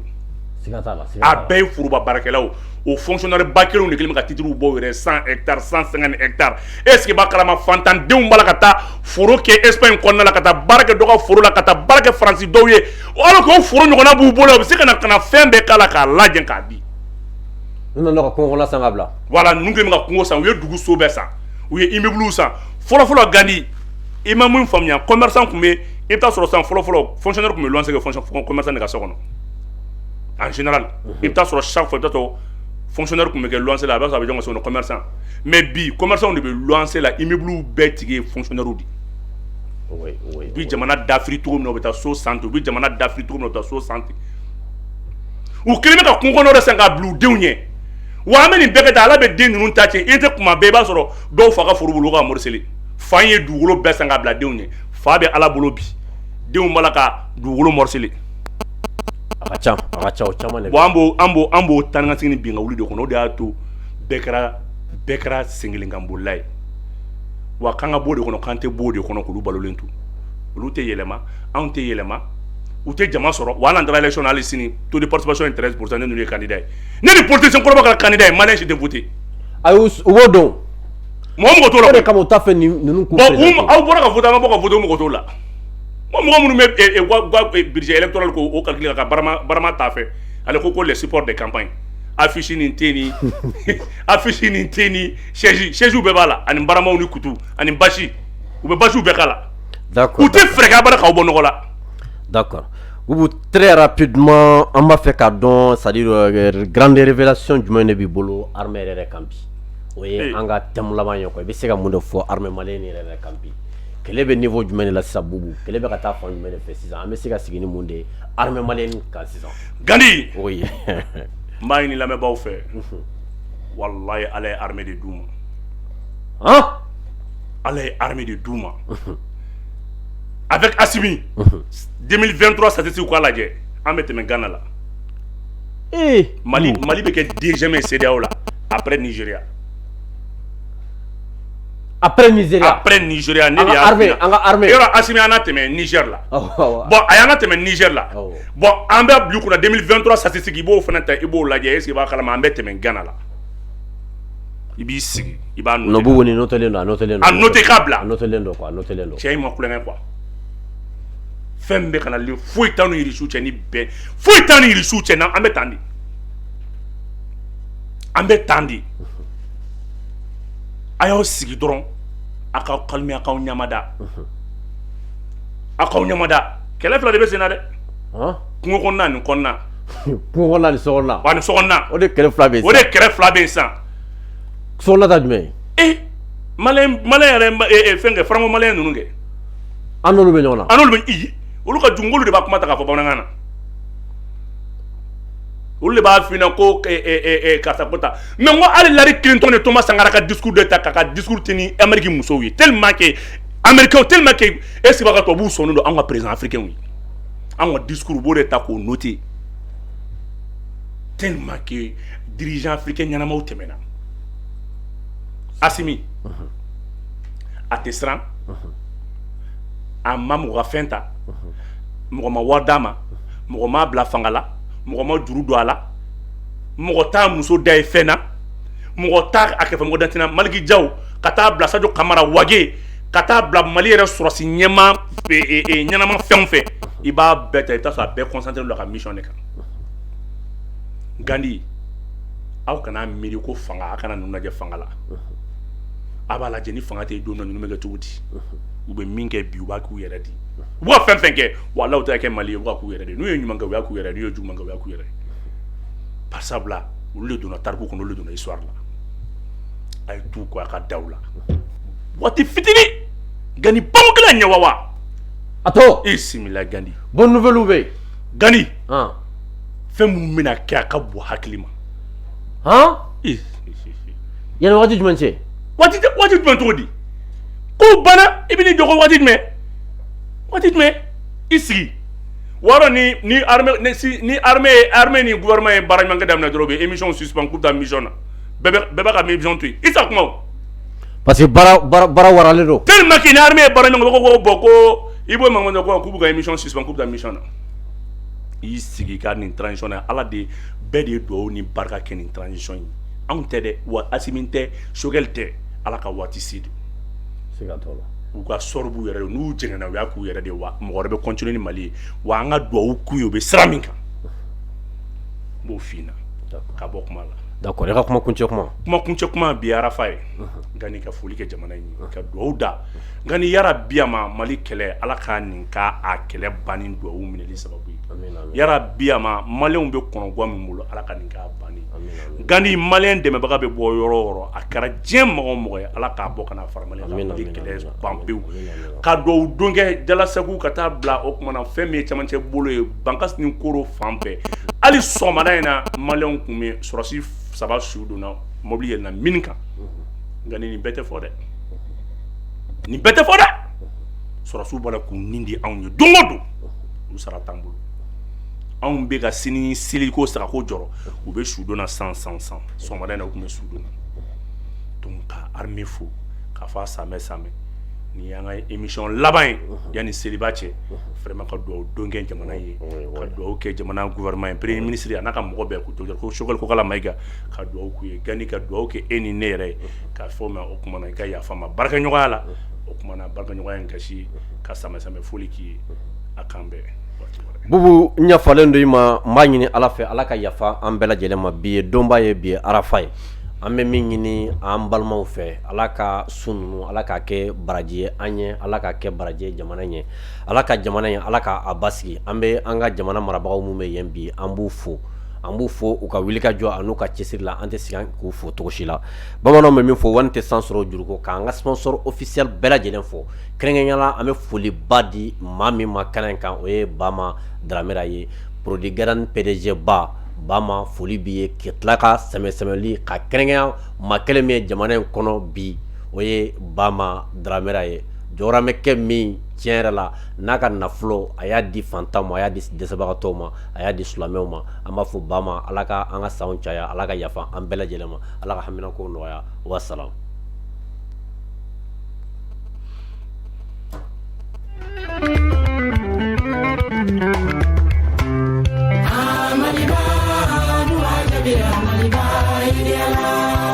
Maliden cɛ ani muso Mali kɔnɔ ani Mali kɔkan anw minnu haminanko ye so ɲuman jɔli entreprise dagabanaw fo ka taa se usine de production ma ni ye tare ka di aw bɛɛ lajɛlen kilo kan awɔ établissement Baptiste ko k'a fɔ aw ye ko aw mago bɛ jɔ tiyo la sojɔw robinɛw château d'eau fo ka taa se usine de production de produits alimentaires ma i n'a fɔ jus fo ka taa se nɔnɔw ma ko aw kana jɔrɔ tuguni sabula olu nalen don n'u ka tiyo Flogar CPVC ye min bɛna aw nimisi wasa kosɛbɛ ko ni fɛn ɲɛna a sinaw bɛ caya awɔ o ye kuma kɔrɔ ye nka tiɲɛ kura tɛ sabula an ka tiyo ninnu ɲɔgɔn tɛ ɲɔgɔnmada wa sanga ɲɔgɔnnama foyi t'a la sabula i mana an ka tiyo ta k'a lajɛ i yɛrɛ b'a dɔn k'a fɔ ko lakikaw don wa dafara caman de bɛ ani tiyo tɔw cɛ ni an ka tiyo ta i b'a sɔrɔ tɛrɛn bilemani fila b'a la ka sɛgɛ kunkolo walima sɛgɛ nun kɛ a la o tɛmɛnen kɔ ala kana kɛ n'i ka entreprise walima i ka so jenina i b'a ye tiyo tɔw olu be yele nga an ka tiyo a be fin dɔrɔn de o yɛrɛ kɛnɛmana dɔrɔn fɛ o fɛnɛ tɛmɛnen kɔ ni tiyo tɔw mɛna dugukolo jukɔrɔ i b'a ye a be sɔgɔ walima a be pɛrɛ an ka tiyo o tɛ olu si kɛ o ye danfara dɔ ye hakili sigi kuma la fɛnɛ an b'aw ladɔnniya k'a fɔ nin tiyo be dilan Ameriki de a bɔra Ameriki jamana kan olu ye yamaruya di Marok jamana ma k'olu ka dilan Marok jamana olu de be Mali furuni nin tiyo in na wa fɛnɛ représentant kelen pewu de b'a la Mali kɔnɔ n'ale ye Tayiru Tamadu ye Tayiru Tamadu ale sigiyɔrɔ bɛnnen do Amdalaye Assi kɔnɔna ma Fédération malienne du football kɛrɛfɛ non loin de la Fondation pour l'enfance n'aw mago be kunnafoni jɔnjɔn wɛrɛw la k'aw to aw sigiyɔrɔ la aw se ka ni nɛgɛjuru sira ninnu wele 66 73 01 55 walima 74 10 80 02 walima tuguni 62 36 36 83.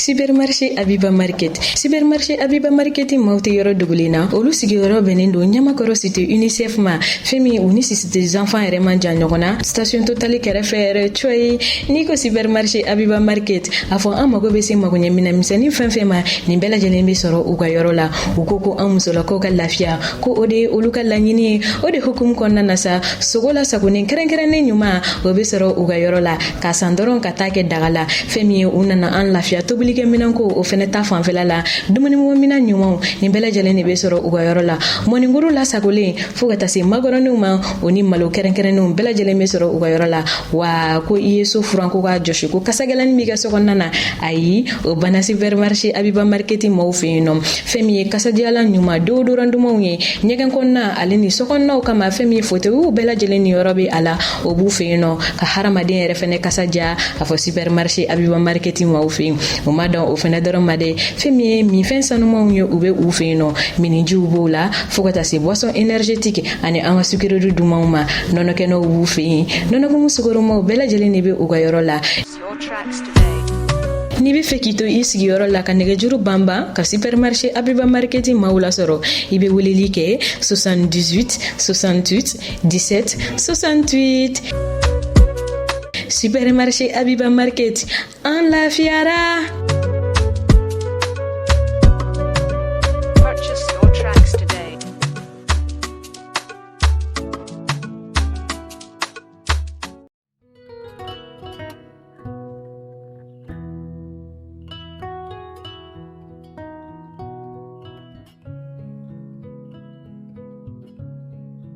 Gadan ni ko gadan o bɛ tali kɛ produit la i n'a fɔ café gadan nɔnɔmugu gadan citron gadan fo ka taa se thé gadan ma ale ni lɔgɔti gadan ninnu ye produit ye minnu bɛ dilan anw yɛrɛ fɛ yan kɛrɛnkɛrɛnnenya la société Dramera et Frères maaw fɛ.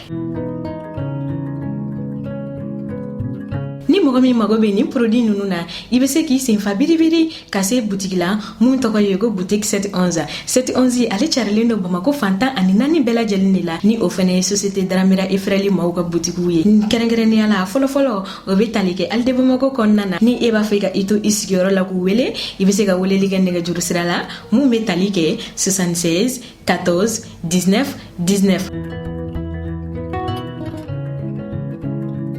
711D sɛbɛnnikɔrɔkaw ale ni lafiyabugukaw aw bɛ se ka aw senfa biribiri ka se jikɔrɔni fɛn min ye 20 mètres yɛrɛ ye o kɛrɛfɛla ye coye ni ani restaurant Sibi Center man jan ɲɔgɔn na walima n'i b'a fɛ k'i to i sigiyɔrɔ la ka wele i bɛ se ka nɛgɛjuru sira ta mun bɛ tali kɛ 76 72 19 19.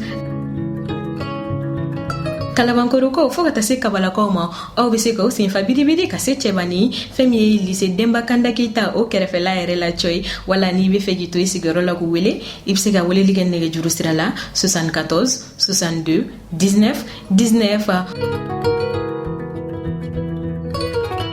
O tɛ a bannen Banangabugukaw aw fana bɛ se ka 711 maaw lasɔrɔ nɛgɛjuru sira la mun be tali kɛ 79 91 19 19 ni Banangabugu ta ni o be lycée Ibrahim Mali yɛrɛ kɛrɛfɛ yɛrɛ coyi. U ma dan produit gɛdɛni dɔrɔn fɛnɛ ma, fɛn min ye produit wɛrɛ caman ye o be sɔrɔ u ka yɔrɔ la mun be tali kɛ malobɔrɔw fo ka taa se nɔnɔmugu bɔrɔw la, jus kɛrɛnkɛrɛnnen ɲumanw o be u ka yɔrɔ la ale ni boisson dumanw fo ka taa se savon ma, deodorant, ɲɛgɛn kɔnɔna ale ni mɔgɔnifin yɛrɛ kasa jago duman ni bɛɛ lajɛlen be sɔrɔ u ka yɔrɔ la. Fɛn min mayonnaise petit matin ye o be yen fo ka taa se moutarde dumanw ma ale ni petit pois ni bɛɛ lajɛlen de be sɔrɔ u ka yɔrɔ la.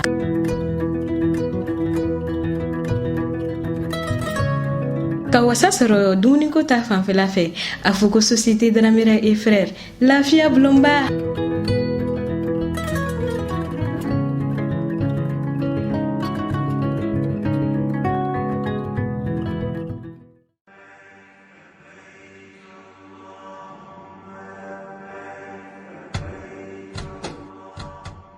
Al umra be silamɛw kunnafoni k'a be duguta kɛrɛnkɛrɛnni min labɛn san 2022 umra ogumu kɔnɔna na ko o tɔgɔsɛbɛnw bi senna. Hinjikɛla minnu b'a fɛ ka taa umra la ɲina sunkalo dɔgɔkun fɔlɔw la ni o b'a daminɛ avril kalo tile 4 ka taa bila a tile 18 na san 2022 ko o musakaw bi t'i jɔ sefa wari miliyɔn 2 ani 280 na. Minnu b'a fɛ ka taa sunkalo dɔgɔkun labanw na n'o b'a daminɛ avril kalo tile 17 ka taa bila mai kalo tile 2 la san 2022 o musakaw bi t'i jɔ sefa wari miliyɔn 2 ani 120 na. Al umra b'a da silamɛw kulo kan ko tɔgɔsɛbɛnw bi senna halisa minnu b'a fɛ ka taa rajaba kalo o dɔgɔkun labanw duguta la ni o yɛrɛ bolodalen do ka bɛn février kalo tile 22 san 2022 ma. Al umra be silamɛw fo minnu ye danaya da u kan wa a bi weleweleda kɛ u bɛɛ lajɛlen ka boli joona ka n'u tɔgɔw sɛbɛn ni ka duwawu kɛ u ka taa ni ka segin ɲuman na Saudiya jamana kan. Ka fara o bɛɛ lajɛlen kan, Al umra ye cakɛda ye min be biyew feere minnu be dugutaw kɛ ɲɔgɔn fɛ ale ni kelenna dugutalaw ka taa diɲɛ jamana bɛɛ lajɛlen na min yɛrɛ la ani kɔnpanyi caaman de be baara kɛ ɲɔgɔn fɛ sɔngɔ nɔgɔman na. Ka fara o kan an be visa di Dubai tagalaw ma ka assurance labila dugutalaw ye bolimafɛnw ale ni fɛn caaman wɛrɛ. An ka musaka sarasiraw ye Orange Money, MoneyGram, Ria ale ni Western Union. Al umra sigiyɔrɔ bɛnnen do immeuble Fatoumata Soumaré ma, rue Baba Jara, porte 460 ka ɲɛsin immeuble Jige 3 ma. Nɛgɛjuru siraw 20 24 74 78 20 24 24 72 walima 64 28 28 15 66 78 88 68